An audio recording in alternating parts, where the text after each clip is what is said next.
Bem-vindos. Este é o curso rápido de R. Meu nome é Vinícius Augusto Lima de Almeida, sou estudante do programa de pós-graduação em Economia da UFSC.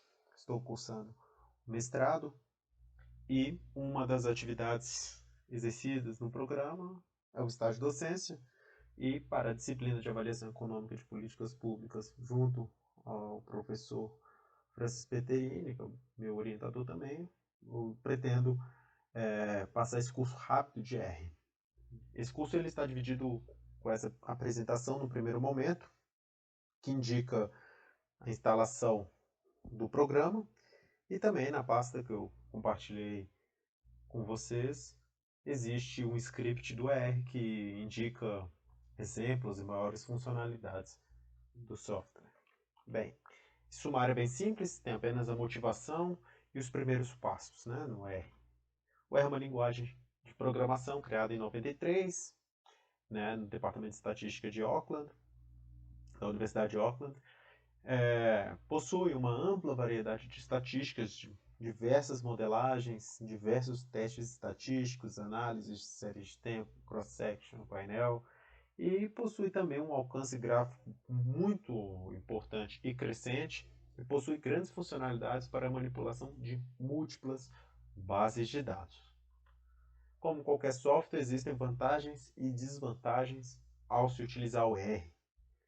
Duas vantagens importantes. A primeira é que é um software livre, o que torna acessível para um número grande de pesquisadores e programadores. Aumentando, evidentemente, e essa segunda vantagem, o alcance desse programa no que diz respeito à criação de novos pacotes, à criação de soluções das mais diversas finalidades, pelos próprios usuários, pela comunidade. Ao mesmo ponto que isso é uma vantagem, uma vez que se tem um alcance muito grande e diversas funcionalidades, torna-se uma desvantagem em relação aos softwares pagos, porque essas soluções todas, né, de maneira geral, elas não são 100% seguras ou checadas pelo software. Né? Por exemplo, no MATLAB, em geral, as funções que são rodadas no programa, elas são checadas pelos próprios programadores do MATLAB e só após um crivo muito específico, muito exigente, elas são incorporadas no programa. No R é diferente. Como é feito pela comunidade, pode existir bugs e erros na implementação dos pacotes. Para as pessoas que usam o R em geral, a vantagem ela compensa, nesse caso, a desvantagem. Né? Bem, para baixar o R, né, podemos acessar o R clicando aqui. Eu coloquei uma opção de um link embutido. E para realizar o download do programa, a gente precisa selecionar um dos mirrors, que tem os dados agrupados, espalhados pelo mundo. Tem alguns no Brasil, tem na UFPR, tem na USP.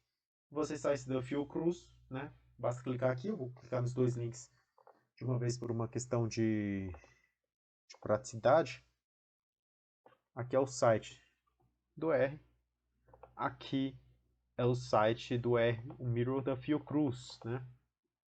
A gente poderia aqui em R, colocar aqui no CRAN, informação de download.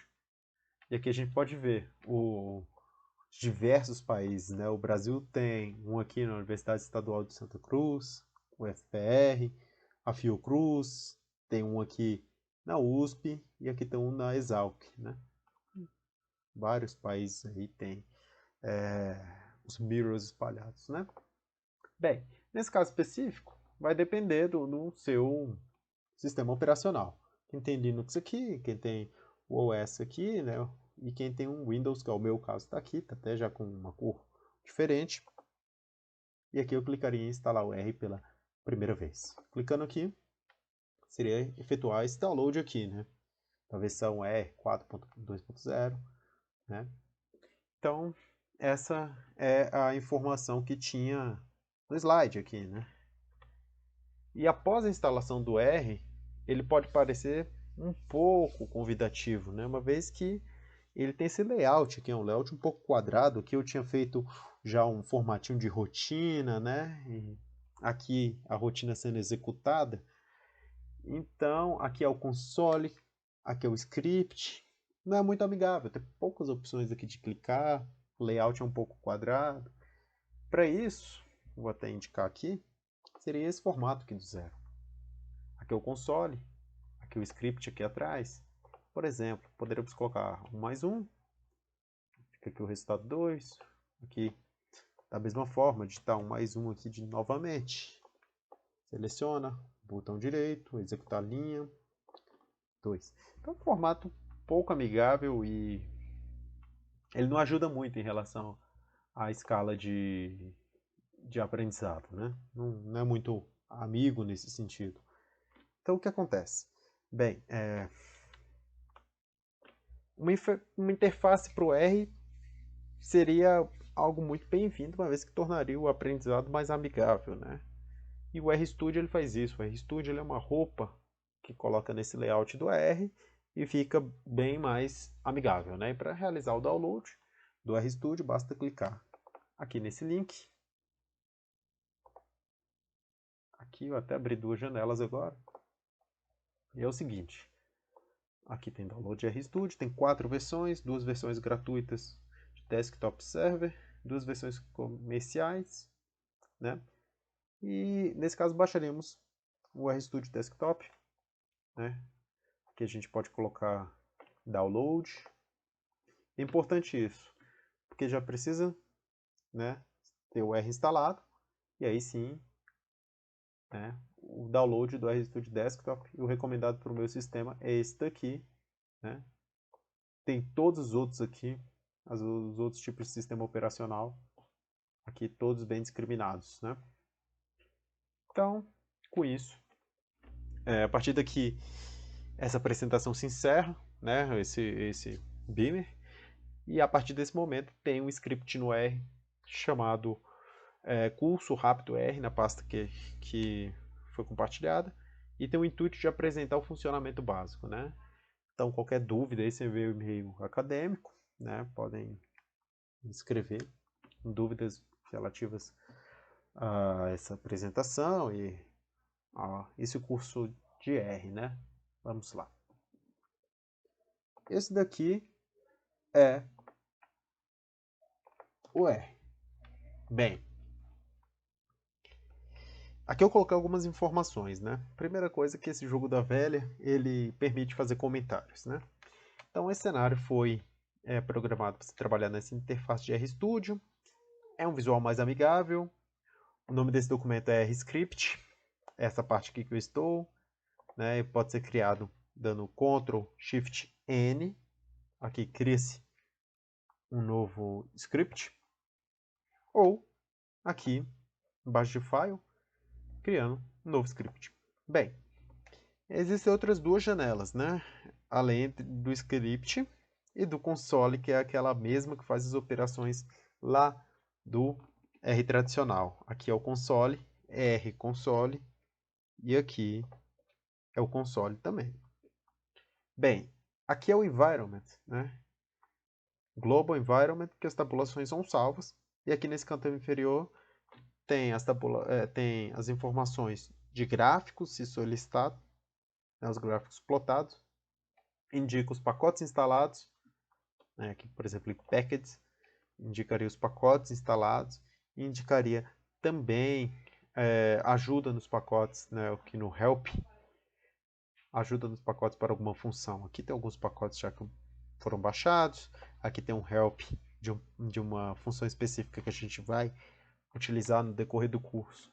Bem, essa organização pode ser alterada clicando aqui no Workspace Panes, por exemplo, colocando um console na direita, environment vem para baixo.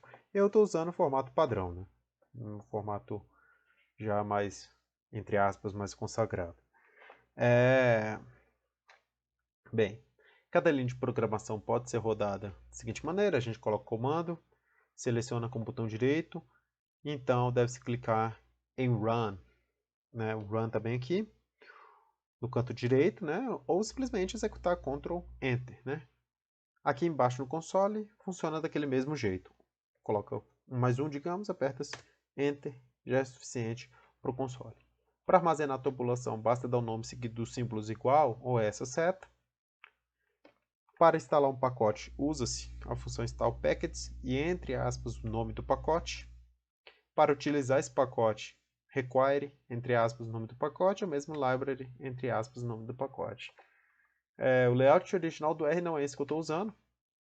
Para analisar esse layout original, basta fazer o seguinte: Tools, Global Options, Appearance, Tools, Global Options, Appearance, aqui Editor Theme, é algo parecido com isso, o cenário, né, clássico do R.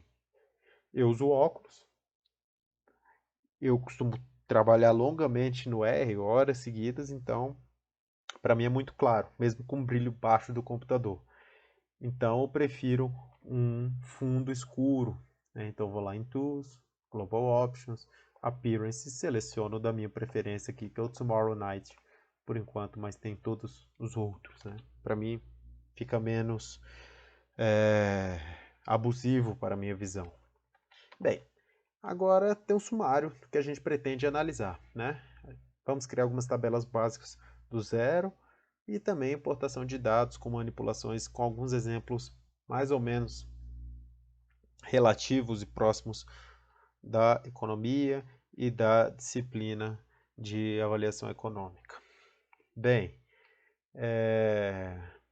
para criar tabelas básicas tem alguns comandos importantes, né? Aqui são as operações matemáticas, né? E aqui para realizar a gente pode selecionar, pode dar o Ctrl Enter e elas aparecem aqui no console, né? Aqui é a raiz quadrada, aqui é o logaritmo, aqui é o número neperiano elevado ao número aqui do seu interesse. Coloquei 1, então vai aparecer o próprio número neperiano. Bem, para criar uma tabela artesanalmente, a gente cria um cabeçalho e segue preenchendo cada uma das colunas. Essa é uma forma. Eu fiz um painelzinho do Covid, né, pelos países com os 10 países no mundo com mais casos. A extração foi realizada no dia 15 de agosto. A fonte está aqui, para quem tiver interesse. Esse número já, infelizmente, já mudou bastante, né, para cima. Bem, o comando abaixo indica a criação de uma coluna, né? Esse C é o nome do objeto que eu estou criando. Esse C aqui dentro indica coluna, colunas de 1 a 10. Se eu chamar ele aqui embaixo, C, Enter, vai mostrar aqui 1, 2, 3, 4, 5, 6, 7, 8, 9, 10, uma linha, 10 colunas. Agora a gente pode criar um cabeçalho, é um data frame, e esse data frame que eu estou chamando de Covid vai ter 10 linhas para país, 10 linhas para coluna casos, 10 linhas para coluna morte, 10 linhas para coluna morte milhão de habitantes. Posso chamá-lo aqui, né, Covid, Enter, e aqui aparece dessa forma. Bem, a partir daqui a gente vai preenchendo cada uma das colunas. Eu quero povoar a coluna país, a coluna aqui com informaçãozinha de Czinho de coluna, e coloco, isso aqui são 1 a 10, aqui eu preciso preencher 10 informações, então são 10 países. Da mesma forma, para casos, mortes, milhões de habitantes. Se eu chamar aqui o Covid, que é a tabela, aparece todos os países, todos os casos, mortes, milhão de habitantes. Com essa ordem, 1 a 10, porque foi a ordem dos países que eu coloquei aqui. Bem, podemos avaliar essa tabela executando vários comandinhos, várias funções básicas do R. A função tail chama, no seu default, as 6 últimas observações do dataframe Covid. Ou seja, 1, 2, 3, 4, 5, 6, são as 6 do 10º ao 5º, mas podemos alterar com esse atributo aqui, colocando uma vírgula dentro do parênteses e colocando n igual a 3l, vamos chamar apenas as 3 últimas.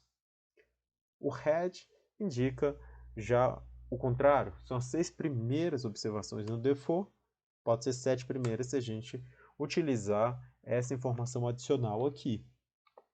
O str indica a estrutura do dataframe. Casos, mortes, milhões de habitantes, está formatado como número, país está informado como caractere, né, são nomes. Names indica o nome das colunas, país, casos, mortes, milhões de habitantes. Comando call names covid faz o mesmo. Call names covid faz o mesmo. Bem, O de Covid indica a dimensão, 10, 4, 10 linhas, 4 colunas. Ncol e nrow, número de colunas, 4, número de linhas, 10. E esse comandinho no final apresenta a linha em questão.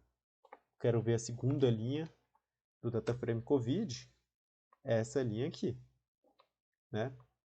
Se eu quiser ver a terceira linha, é essa daqui, certo? Podemos checar o seguinte aqui. Se a gente colocar aqui Covid, pode-se observar o quê? Quando eu coloco o 2 aqui, eu estou vendo o quê? Eu estou vendo essa coluna aqui inteira, né? Observa-se isso, né? A terceira, estou vendo aqui, tudinho, na verdade. Agora, quando eu faço Covid2, digamos, eu vejo a linha total, né? Aqui a coluna cheia de casos. Casos, aqui inteiro. Com a vírgula você perde, basicamente, o nome do cabeçalho, né? O nome do cabeçalho e fica apenas a... Aqui. Vou fazer aqui de novo. É a mesma informação, mas aqui está plotado como linhas, né? Aqui está plotado, né, uma única linha com várias colunas. E aqui está plotado da maneira que está exposta na tabela. Bem, para criar uma nova coluna do nosso interesse, a gente pode usar esse símbolo de cifrão, utilizando o DataFrame, nome da nova coluna. Aqui eu quero uma operação matemática que divide morte por casos, chamei de letalidade. Podemos ordenar aqui com essa função order. Seria, eu vou ordenar o quê? O DataFrame Covid vai ser ordenado por mortes, por milhão de habitantes, e eu quero do maior para o menor, por isso o decrease igual a true. Então agora, se você chamar aqui o Covid, não vai mais aparecer como aparecia, de 1 a 10. Aqui está 7, 10, 9, 1, 2. Por quê? Porque a ordem é mais casos. A ordem é mortes por milhão de habitantes e está do maior para o menor. Bem, uma coisa importante, por exemplo, ver o total de casos entre os 10 países com o maior número de casos. Seria sum, nome do DataFrame, nome da coluna. São 14 milhões e 800 mil casos quase. Bem, uma próxima coisa que podemos realizar é criar uma coluna de continente e agregar as estatísticas dos países por continente. Para isso, criaríamos uma coluna de zeros de continente, né? Podemos chamar aqui o Covid novamente, o continente está aqui, e agora povoaríamos a coluna da seguinte maneira. A interpretação disso daqui é o quê? Essa nova coluna Covid que tem zero, se o país, a coluna país do Covid for ou Brasil, ou Peru, ou Chile, ou Colômbia, aqui desses 10, troca o zero por América do Sul. Então, aqui se eu usar direcional para cima, eu faço isso. E aqui não tem mais zero, tem América do Sul nos países que eu designei como América do Sul. Fazendo isso para os demais, podemos agregar colunas de casos e de mortes, criando um novo DataFrame, que eu vou agregar essas duas colunas, coluna 2 e coluna 3. Vou aumentar aqui um pouco e descer aqui um pouco. Bem, e eu vou agregar essas colunas só por continente, porque pode-se observar que eu tenho essa coluna de morte milhão de habitantes, tenho coluna de letalidade, tenho coluna de país. Eu só quero agregar pela coluna de continente e a função vai ser soma. Poderia ser média, por exemplo, por algum interesse, pois digamos, população, né? Enfim, somando esse caso, a gente cria um novo DataFrame. Aqui eu estou criando o percentual de casos entre todos os continentes.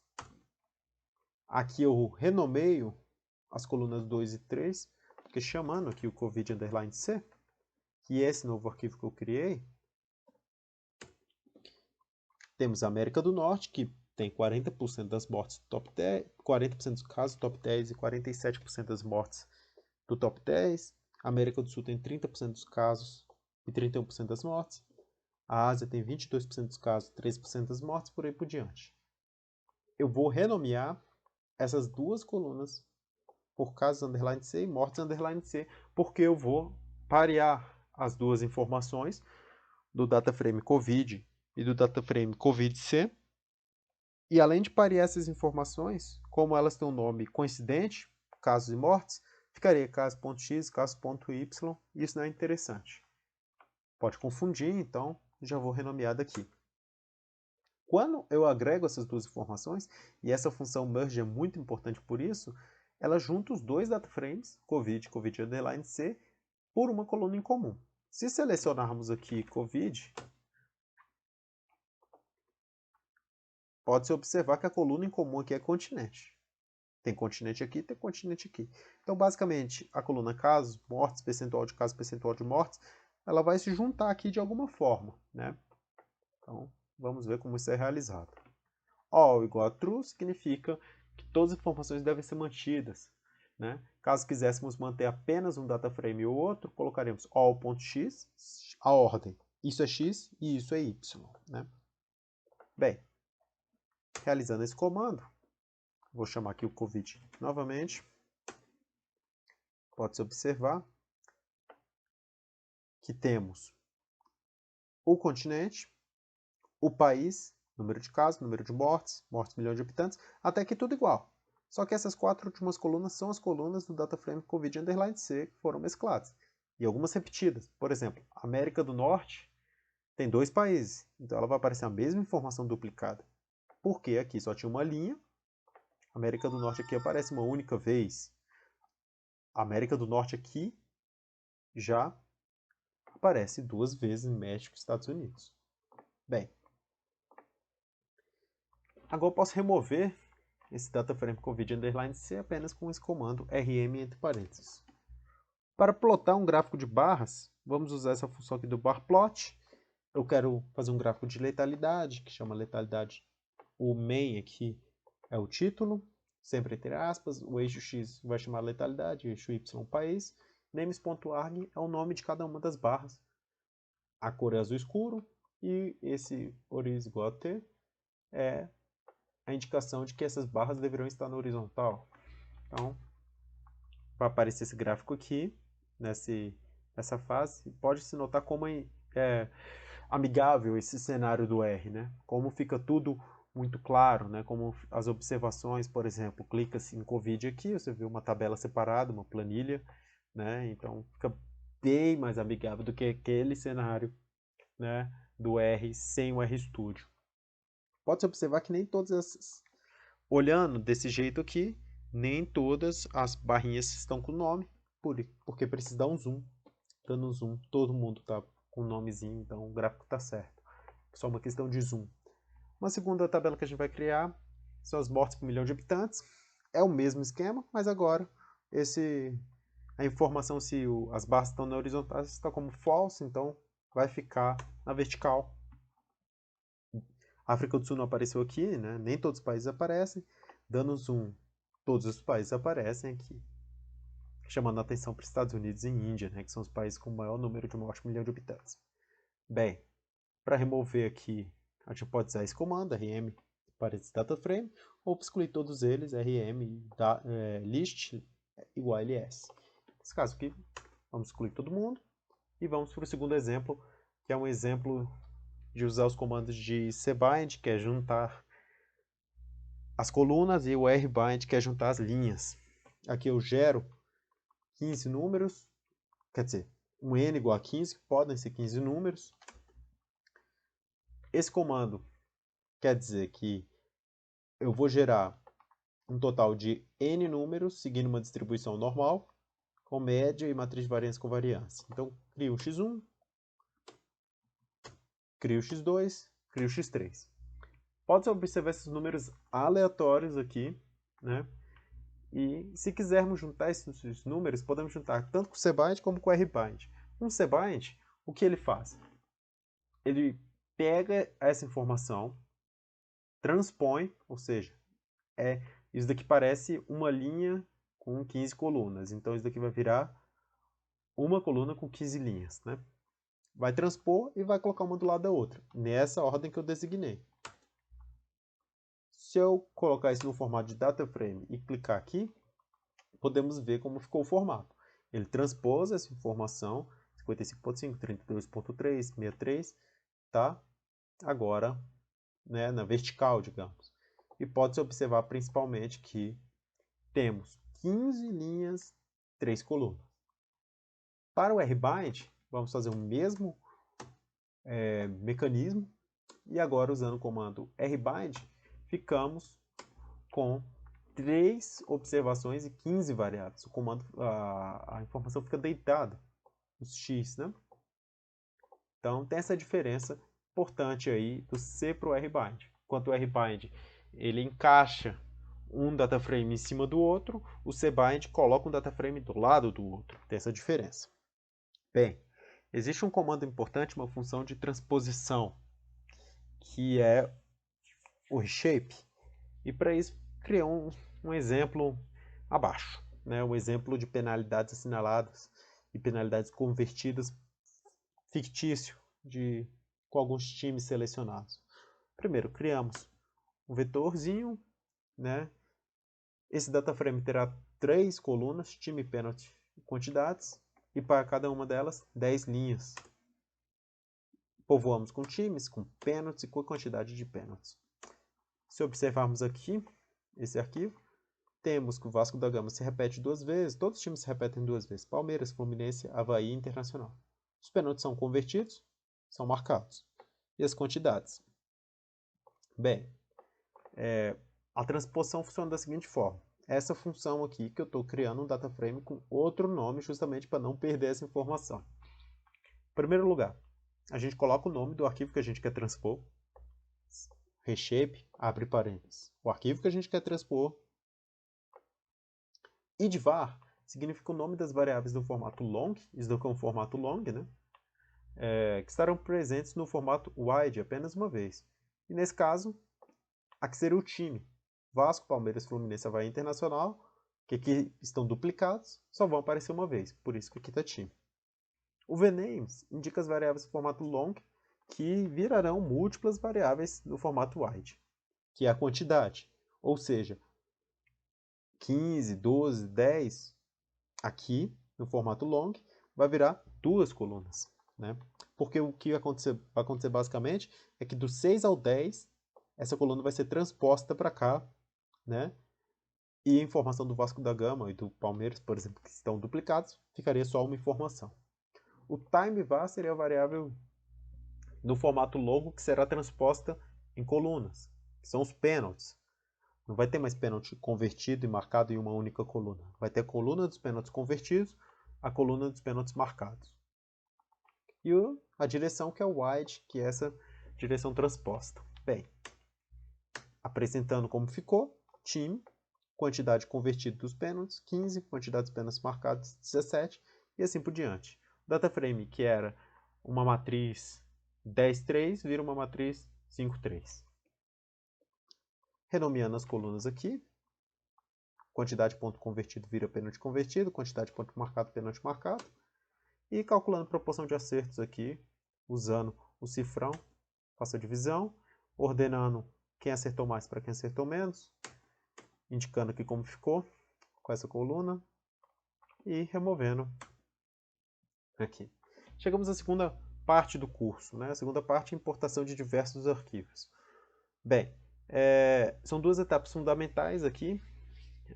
A primeira é conhecer o endereço de diretório que o arquivo se encontra para importá-lo, e a segunda é conhecer o seu formato, uma vez que cada formato deve requerer uma função e pode requerer um pacote específico do ER. Né? Para saber o seu endereço de diretório, basta dar esse comando. Né? E, bem, o meu diretóriozinho é a pastinha aqui de avaliação econômica de políticas públicas. Você pode selecionar dando Ctrl Shift H, Ctrl Shift H, ou seria em Session, aqui no Set, e o Choose também. Escolheria sua pasta de preferência. Bem, vamos importar agora um arquivo TXT, que é o arquivo do bloco de notas. No caso, é o perfil do eleitorado de Santa Catarina nas eleições municipais. Esse comando de um CEP é o separador de linhas e o header false inclui uma linha de cabeçalho. Read the line é a função para ler o .txt. Está criando aqui, esse íconezinho mostra que está sendo rodada a operação, e aqui temos o perfil do eleitorado do país todo em 2008. Queremos apenas o eleitorado catarinense, então usamos a função subset, que é seguida do nome do dataframe que queremos filtrar, o nome da variável, uma vez que, chamando aqui com head, temos essa coluna, V2, queremos apenas o SC. Né? Então, esse dataframe ele se reduz, né?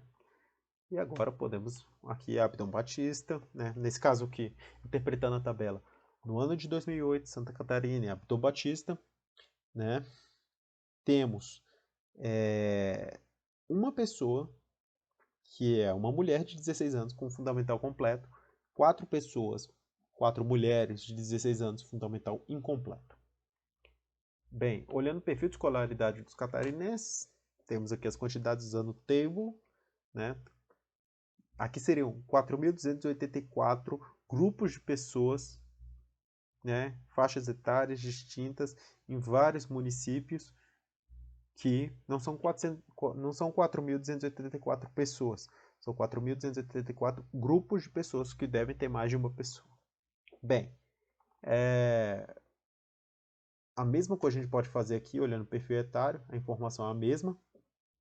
E para criar um novo data frame de informações etárias, podemos agregar essa informação aqui, dar um head aqui de novo para mostrar, agregar a quantidade pela lista, que é a idade aqui, e a função é a soma.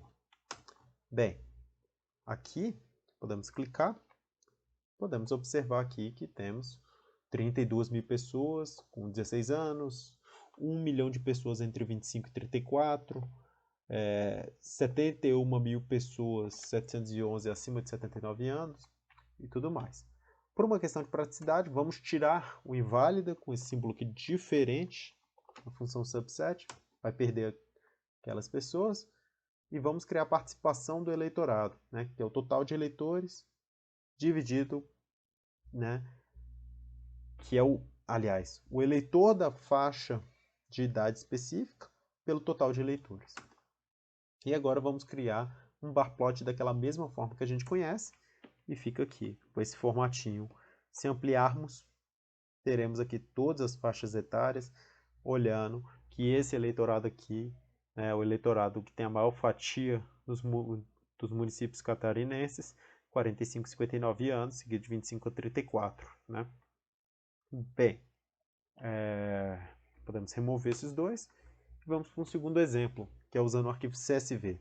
Assim como o readTheLine é uma função que já está baixada, né, no R original, o R sem adição de pacotes que você baixa, o CSV idem. Né? Nesse caso, o exemplo, a folha de pagamento dos bombeiros de Santa Catarina, retirada do portal de transparência agora em 2020, né?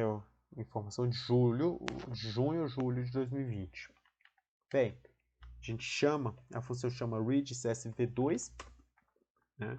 Aqui a gente tem o arquivo, tem um nome do servidor, o CPF, cargo, órgão de origem, porque o servidor pode estar alocado em outro lugar, unidade de exercício e o valor bruto do salário. Nesse caso, a gente vai tirar o nome e vamos mostrar, né, o head mostra as primeiras observações, como a gente aprendeu. Olhando as estatísticas descritivas, o comando summary indica, por exemplo, que o servidor que ganha menos dos servidores de origem dos bombeiros ganha R$3.000, o que ganha mais ganha R$49.000, lembra do salário bruto, a mediana é 6.600 e a média é 8.000. Bem, podemos agregar essa renda pelo CPF. Como faremos?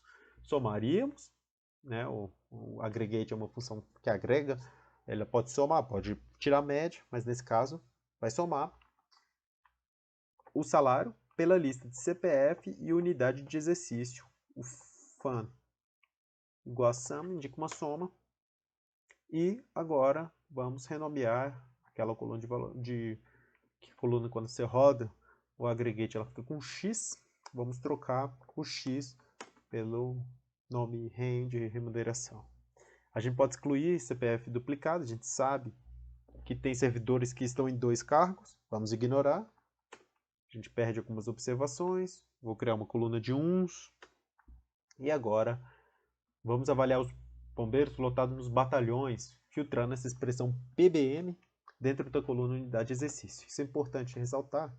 Aqui, unidade de exercício vai ter uns PBMs aqui. Se a gente selecionar por N, que é o N de uns, né? E tem várias observações, né? Aqui tem vários nomes, como vocês podem observar. E vez ou outra aqui vai aparecer alguém que é um PBM, né? E aí é justamente aqui, por exemplo, um PBM, primeiro batalhão aqui de Estreito Florianópolis. Tem essa pessoa aqui, tem essa, tem essa. Então, nesse caso, a gente usa uma função chamada grepl. O termo é BPM, dentro do DataFrame Serve e na coluna unidade de exercício. Com isso, a gente só vai selecionar os PBMs. Aqui o número cai.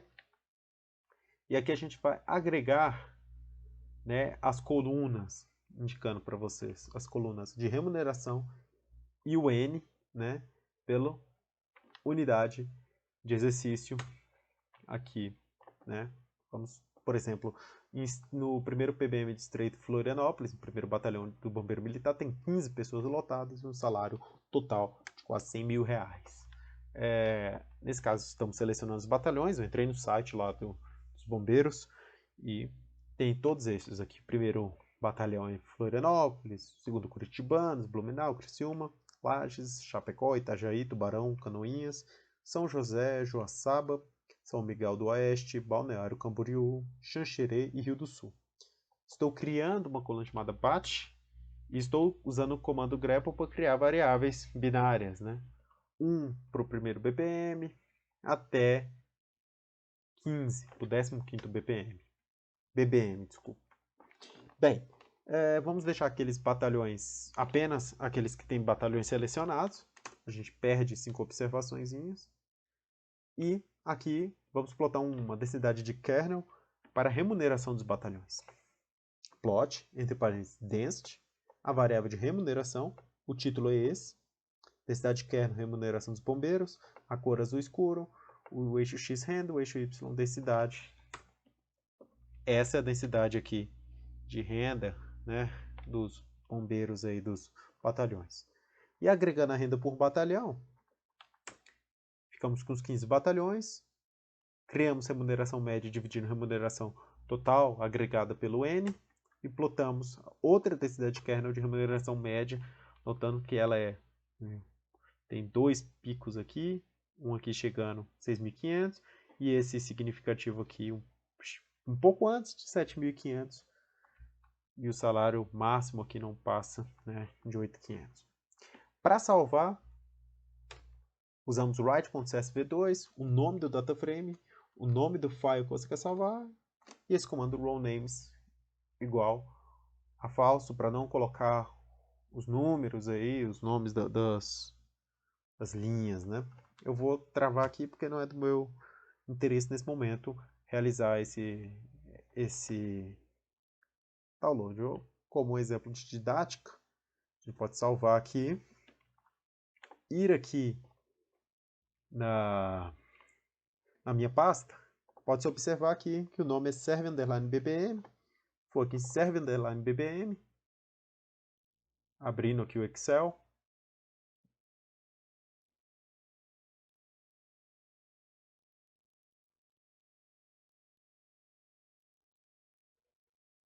temos exatamente esse data frame, né, com a remuneração média dos servidores, né, o número de servidores lotados dos batalhões, a remuneração total e o número dos batalhões. Esse é o arquivo que foi salvo. Bem, agora removendo todos os arquivos e passando para o próximo exemplo, né? Arquivo XLS ou XLSX, preferimos baixar um pacote específico né, para tal. O readxl executa bem essa tarefa. No meu caso específico, eu travei, mas vocês devem instalar o pacote, executar essa linha e depois chamá-lo com require. Bem, no meu caso, estou subindo a participação dos títulos na dívida pública brasileira com alguns títulos, com alguns indexadores selecionados. Eu tenho que realizar o require, porque senão dá um erro aqui, como foi bem indicado. Então, vamos lá, chamando require. Agora sim, subindo o arquivo, e o arquivo está aqui. É uma série de tempo, com os títulos atrelados ao Over Selic desde 2010, os títulos atrelados ao IPCA. Vou colocar aqui apenas esse comandinho. Vou formatar como data, essa data aqui que aparece, né, não está formatada previamente. Se observar aqui no STR, essa informação, observa-se que está com formato completamente maluquinho. Então coloca como data. E para plotar a série de tempo, realizamos escalonadamente. Primeiro vamos plotar a participação dos títulos, a data e o Over Selic. E depois a gente usa o comando lines para agregar uma nova linha, que seria o do IPCA. Depois a gente coloca o comando legend para dar as legendas aqui específicas, né? Podemos remover esse XLS. Então, o gráfico aqui, com essas duas séries de tempo, ele foi executado de uma maneira escalonada. Bem, os arquivos RDS são próprios do R, são mais leves que os RData. E uma informação importante é que a gente vai fazer um exemplo com uma versão bem resumida da RAIS, que é a Relação Anual de Informações Sociais de 2018, contendo apenas variáveis de gênero, remuneração média, código do município de Santa Catarina. Isso é o mercado de trabalho formal todo de Santa Catarina. Para isso a gente usa a função read RDS, que é própria do R, não precisa da require. E aí pode observar aqui que estava rodando, são 3 milhões de observações aqui, 3 variáveis. Podemos dar um head SC18, e aí veremos, né, remuneração média, código do município e o gênero, né? Nesse caso, a gente pode usar um pacote chamado ggplot2 para apresentar gráficos mais atrativos, dividindo a remuneração por gênero. Nesse caso, para quem não baixou, pode baixar aqui, eu já baixei, então dou um require. E podemos trocar em primeiro lugar os códigos, que é 1 para feminino, 2 para masculino, né? Vou trocar 1 para F, 2 para M, usando uma função chamada gsub, que é própria do R, que indica um padrão, que é um replacement, que é o nome que você quer colocar, e o destino, né? O destino é o mesmo aqui que eu quero criar. Essa coluninha gênero do DataFrame SC vai ser alterada dessa forma para os dois gêneros aqui, né? Os dois sexos. Nesse caso aqui, para efetuar a leitura do gráfico, é importante converter o formato da variável de gênero para fator, né? Para ele identificar essa dualidade do F e do M. Como existem valores extremos, e nós sabemos disso, que podem deslocar o gráfico, deixar o gráfico pouco intuitivo, porque ao mesmo tempo que tem muitas pessoas que ganham pouco, tem muitas pessoas que ganham muito, então isso tornaria o gráfico desbalanceado, com muitas informações no extremo do eixo X. A gente vai restringir para aquelas pessoas que ganham uma remuneração média menor ou igual a 20 mil reais. Isso diminui aqui as observações, né? Pode-se observar. E agora vamos plotar um gráfico. Esse gráfico é o seguinte: a gente vai chamar o SC18, o nome da função de ggplot, que é esse DataFrame, seguido das informações. O X que eu quero é a remuneração média, o color seria a informação que eu quero particionar. E eu quero particionar o gênero entre feminino e masculino. Eu quero fazer um histograma, o preenchimento é o branco, posição do dodge, são coisas técnicas aqui, pode ser alterado olhando a documentação do pacote, e o bin são os quadradinhos que a gente quebra, né, os retângulos. Os eixos aqui, trabalhadores, remuneração, e a legenda no topo Rodando esse gráfico, a gente vai ter um gráfico, aqui está processando essa informação. Demora um pouco mesmo, porque são milhões de observações. E gera-se esse histograma, podemos dar um zoom aqui, esse histograma aqui dos gêneros, né? A gente pode observar que o gênero feminino aqui em vermelho, o gênero masculino em azul, até 20 mil. Né? Tem um zero grande aqui, que as pessoas com renda zerada, vai subindo aqui, o pico é bem antes de 5 mil reais, vai descendo progressivamente. Bem, podemos restringir apenas para Florianópolis usando o código do município de Florianópolis. Essa informação tem na internet, é o código do IBGE. Caso vocês tenham interesse em fazer, por exemplo, um histograma do município, de outros municípios, de Criciúma, Joinville, né? No caso, Florianópolis aqui. Vocês podem observar que eu vou criar um novo data frame, underline FL, usando subset, e aqui eu só tenho 424 mil observações e vou criar o mesmo gráfico. Mas esse mesmo gráfico agora para Florianópolis. E o que se observa, tem uma funcionalidade importante aqui, essa seta, você volta para o gráfico anterior. O que se observa aqui? Né? Essa é a dica.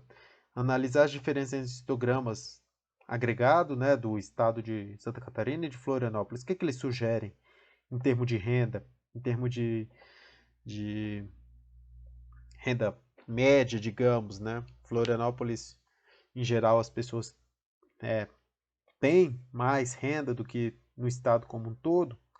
São informações aí para reflexão e interpretação desse histograma, né? De proporção de renda. Bem, excluindo os dois data frames, vamos para mais um aqui. Exemplo de importação, que é o arquivo DTA. Esse arquivo é do material do Itaú, que o professor Francis colocou no plano de ensino. O R não possui previamente instalado um leitor de DTA, que é arquivo stata, então vamos instalar um pacote chamado Raven, que faz isso. Né? Aqui vou dar um require. Vou ler esse arquivo, né, um DDM. Para avaliar a estrutura, a gente usa o comando str. Para o R, é muito importante a questão, como para todo software, né, de programação, estrutura dos dados. Então, aqui, por exemplo, são várias observações. Então, o que eu vou fazer é que eu vou aumentar aqui um pouco, expandir um pouco, só para observar que algumas informações estão com formato DBL mais LBL. DBL mais LBL, não é um formato desejado aqui, né, para gente, DBL mais LBL aqui de novo, não é muito desejado, DBL mais LBL. O que vamos fazer então é usar como caractere. A gente chama a coluna como um novo data frame, né?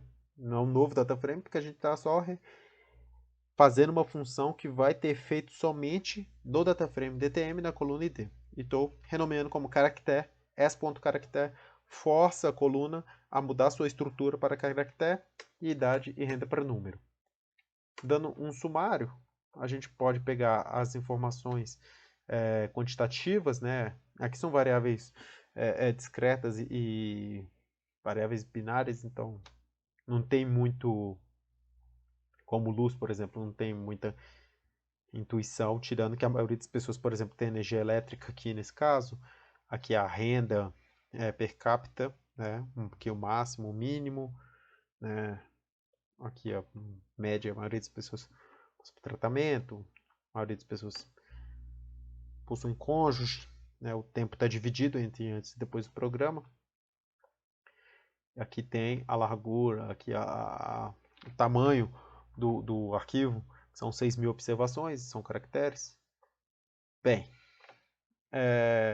o exercício 1 lá do Francis, do arquivo do Itaú que o Francis colocou no plano de ensino, é rodar uma regressão propondo, né, essa ideia do impacto supondo experimento aleatório e dados em um momento do tempo com OLS. Para gerar um OLS, basta chamar um novo arquivo ou não para imprimir na... Caso você não queira gerar um novo arquivo, ele vai imprimir na tela, né? Aqui o LM. Mas vamos gerar esse arquivo reg de regressão.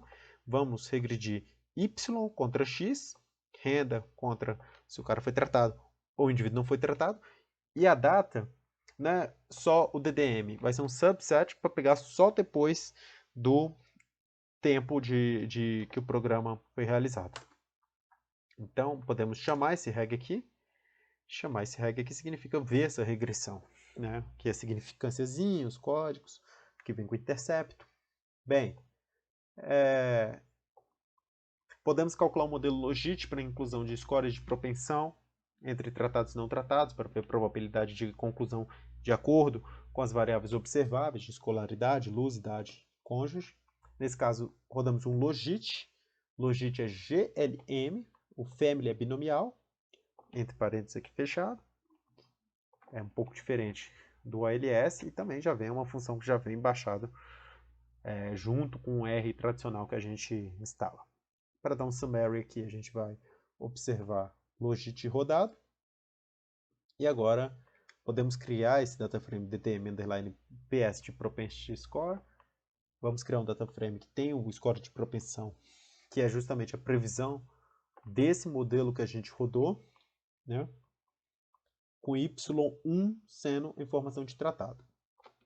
A gente vai criar um arquivo exatamente desse jeito aqui, que o propensity score, o Y1 é 1 se for tratado, 0 caso contrário.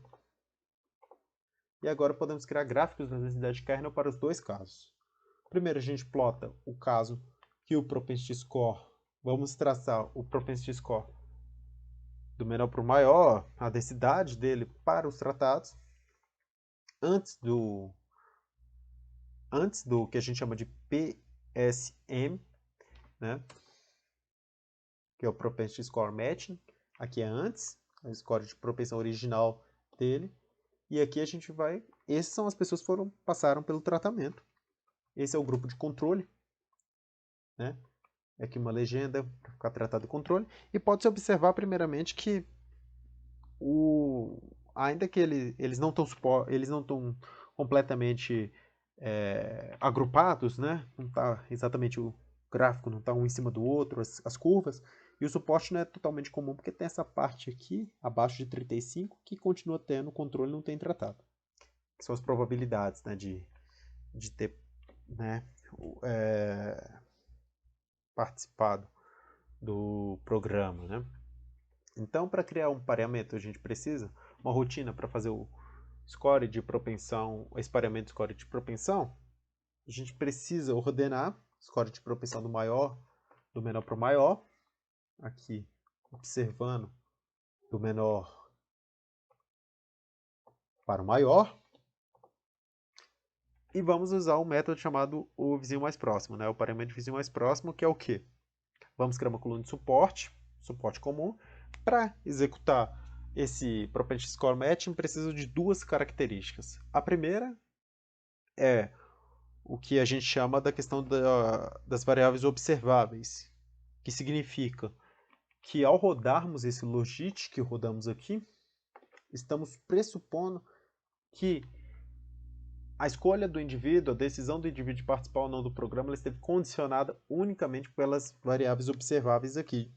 Não existiu uma variável não observada que determinou ele ser tratado ou não, né? Primeiro é isso, é a questão das variáveis observáveis e explicar a escolha de tratamento ou não. E a segunda é o suporte comum, que é essa questão da sobreposição gráfica, né?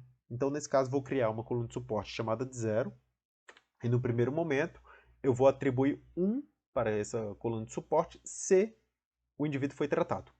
No segundo momento, eu estou usando um loop aqui, e esse loop ele vai pegar da linha 2 ao final do arquivo e vai falar o quê? Se o score de propensão do indivíduo for 0, quer dizer, se o indivíduo for do grupo de tratamento, ele vai ter um score de propensão. Vamos dar um exemplo. Esse indivíduo aqui tem o score de propensão 0,34 e foi do grupo de controle.